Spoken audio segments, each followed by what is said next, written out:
يلا بينا نشوف هنعمل العسل ده ازاي. احلى بس. ازيكم حبايبي، عاملين ايه؟ يا رب تكونوا بخير، كل سنه وانتم طيبين. النهارده ان شاء الله هنعمل مع بعض كفته. ان شاء الله تطلع حلوه معاكم اول مره كده ان شاء الله. هقول لكم على المقادير على طول. معانا نص كيلو لحمه، معانا بصله مفرومه، معانا بطاطسايه، معانا راس توم، معانا حته دهن صغيره، بقدونس، بيكنج باودر، ملح، فلفل، بهارات مشكلة، ومعلقة قرفة. معلقة القرفة هتودي الكفتة في حتة تانية خالص، وجوز الطيب. ومعانا معلقتين دقيق ومعلقتين نشا عشان يمتصوا كل السوائل بتاعت الكفتة. هقول لكم طبعا أسرار الكفتة الناجحة من أول مرة قبل ما نبدأ. طبعا لازم نسبة الدهن تكون 20% للحمة، يعني لو اللحمة 80% يبقى الدهن بتاعنا 20%. البصل طبعا لما بنبشرها، شايفين المية اللي في البصلة؟ لازم نصفيها تماما من المية اللي فيها. وبعد ما بنجهز الكفتة بتاعتنا ونعجنها وخلاص بقت جاهزة للتصبيع، بندخلها التلاجة على الأقل خالص ساعة عشان تطلع متماسكة معاكي وكويسة. هنبدأ بقى دلوقتي نعمل الكفتة بتاعتنا.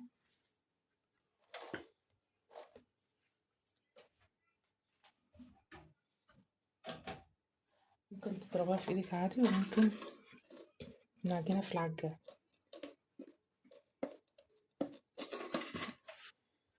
هنحط كل حاجة بقى في الكفتة بتاعتنا.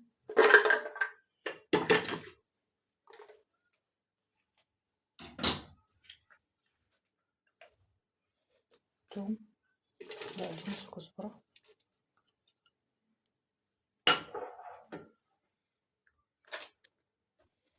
هضرب الكفتة مع اللحمة مع الدهن في الكبة، وبعد كده نشوف هنعمل ايه مع بعض.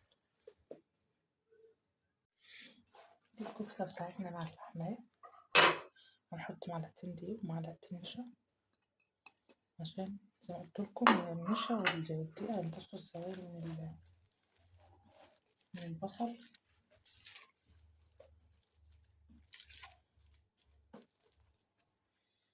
نحط التوابل بتاعتنا.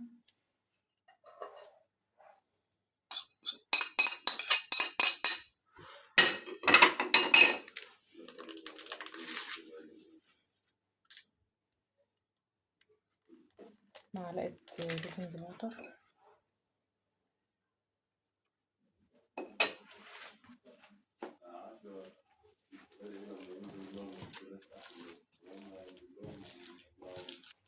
وهحط بقى جوز الطيب. هبشر بشرتين كده من جوز الطيب. زي ما قلت لكم القرفة، معلقة قرفة متنسوش. حطيت جوز الطيب، بشرت على بشرتين.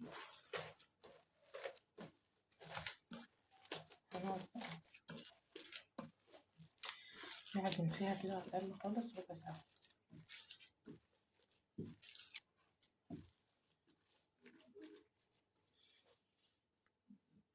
هشيلها بقى في التلاجة ساعة، وبعد كده اصبعها ونشوف هنعمل فيها ايه.